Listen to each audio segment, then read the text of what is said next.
Well, how y'all doing again? It's been a couple of weeks since I have made any kind of video. The last one was on the Dodge, and so I'm working here on the 34 Chevy truck again. I had a video where I finished it and drove it up the road, but it sounded a little bit like a log wagon. And since I did not do anything with the engine, I was told it was a rebuild, but you know how those things go.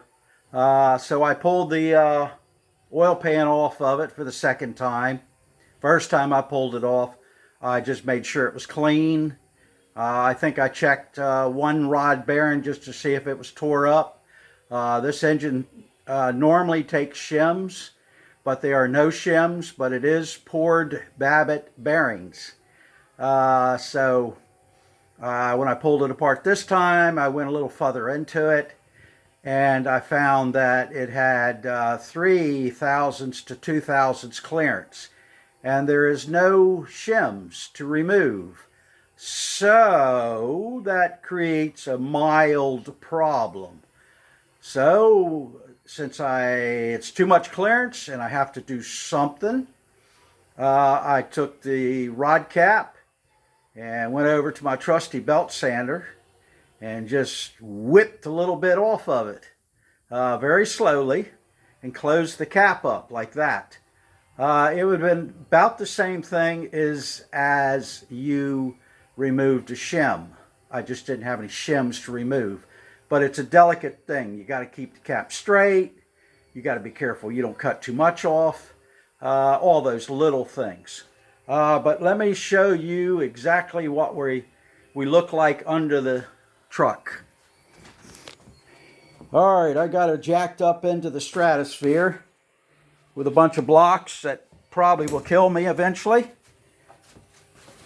Oh boy, let's go under here and oh good. Boy, it's hard to bend down. Okay, here we are. And here's what I'm working with. All right. This is the first one I did. Where's my finger at? There it is. Yeah. That's the first one I did. And it had 3.5, and I closed it up. And I have it closed to 1.5. I think it's 1.5 because they call for 1.5. Well, actually, they call from 1 to 2 thousandths on these. So that's what I did. Come on, focus, camera.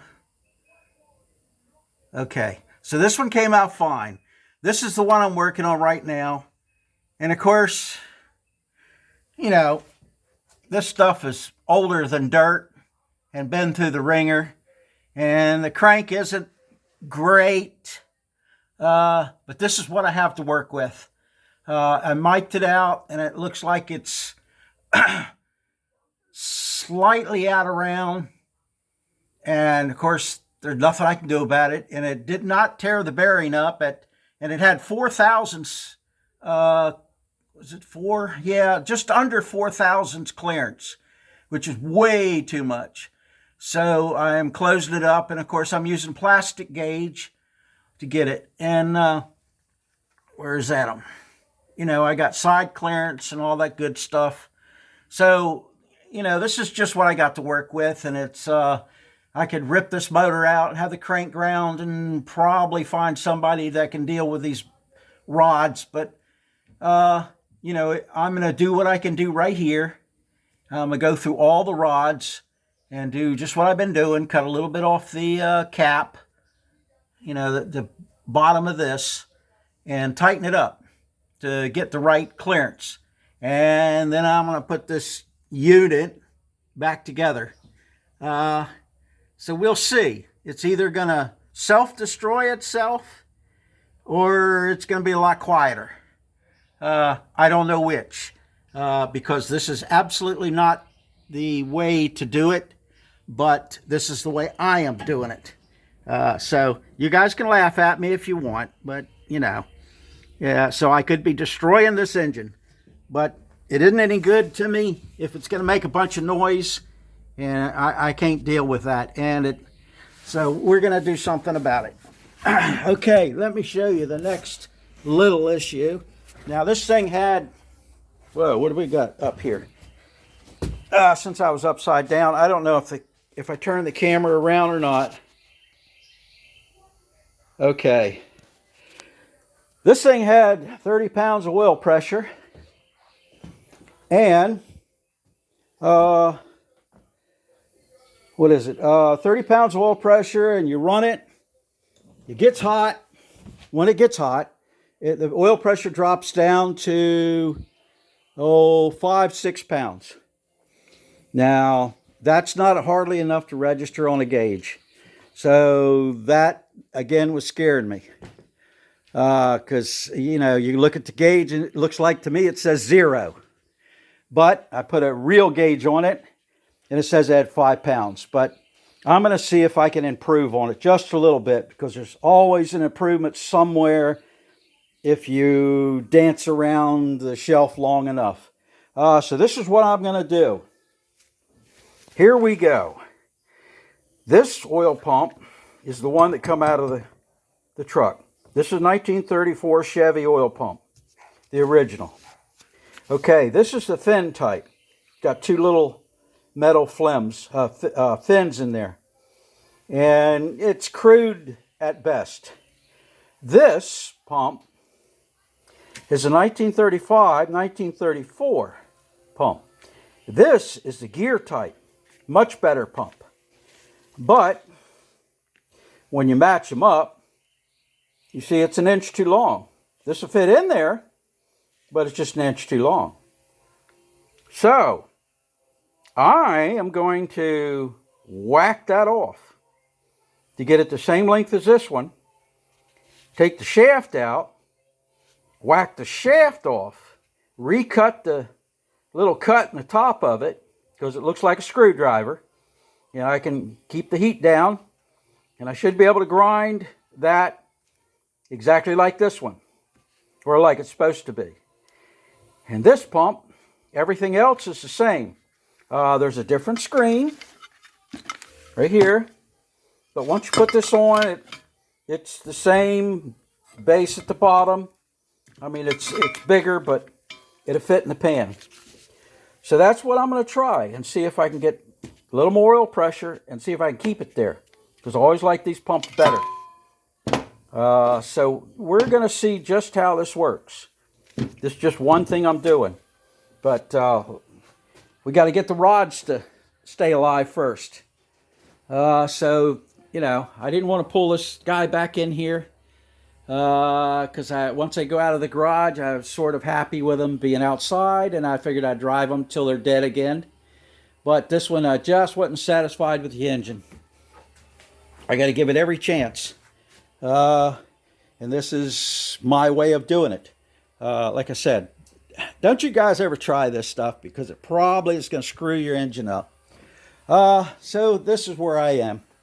And I got the front bumper. One guy was complaining that the front bumper was crooked, and it is. So I'm going to straighten that. When I put it on, it's just, it's at an angle like this. The car was like right here, and I didn't think to measure anything. I just put it on and went with it.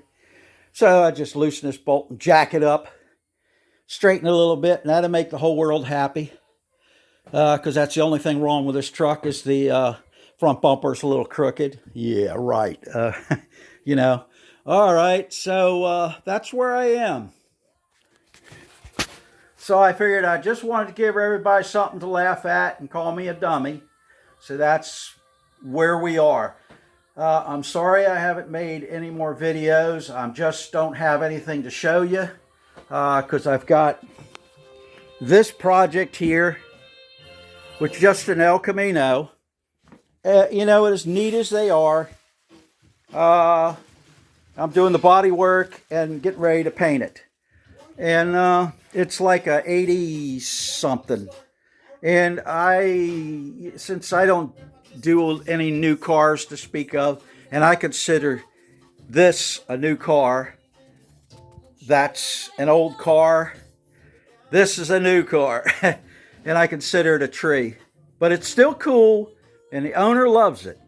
So I said, okay, if that's what you want, then I can take care of this. It helped me pay for all the other dumb things that I do. So this is why I haven't taken any videos, because I didn't put a lot of time into this thing. I had to put floors in it, pull all the chrome off of it, and it was beat to death, and it had some rust in it, and I'm taking care of that. And it's a slow process because I don't work very fast. So it also had my buddy's 2 cars in here. That's his MG. The other Triumph TR3 or whatever it is. I pulled that sucker outside, threw it under canvas on the outside. And that gave me a hole to put my truck in. So this is where we are. So until I get this thing running, I'm not going to take a video of me doing any of this stuff because it's a little bit too ugly for you guys to look at. And it's too hard to hold the phone and work with one hand, and I don't have a real good setup to stick it under there, and it'd be time lapse, and you know, you don't want to hear a bunch of cussing and daggone and stuff like that. So that's it. Until I get something done with this, enough to get it out of here and running, then I'll brag about how good it runs, or I'll say, yes, I need an engine. And that's probably what I'm going to do, is need an engine. But who knows what you're going to get when you go that route. All right. So until I actually make some headway, I'll try to keep the videos coming. I don't know what I'm going to video because I don't know what I'm going to work on next. I might work on the Dodge. Maybe, if I don't get some other things taken care of like this, because I think I might also work on one of the Nashes. So I want to paint it. Oh, in the 25 Chrysler touring car, I want to take it and put kingpins in it and redo the brakes, because she don't have any brakes, and kingpins are worn right out, and it's hard to hold it on the road, and then you can't stop. So it gets real interesting when you try to drive it around the block. All right, guys, so I'll see you all later. Bye.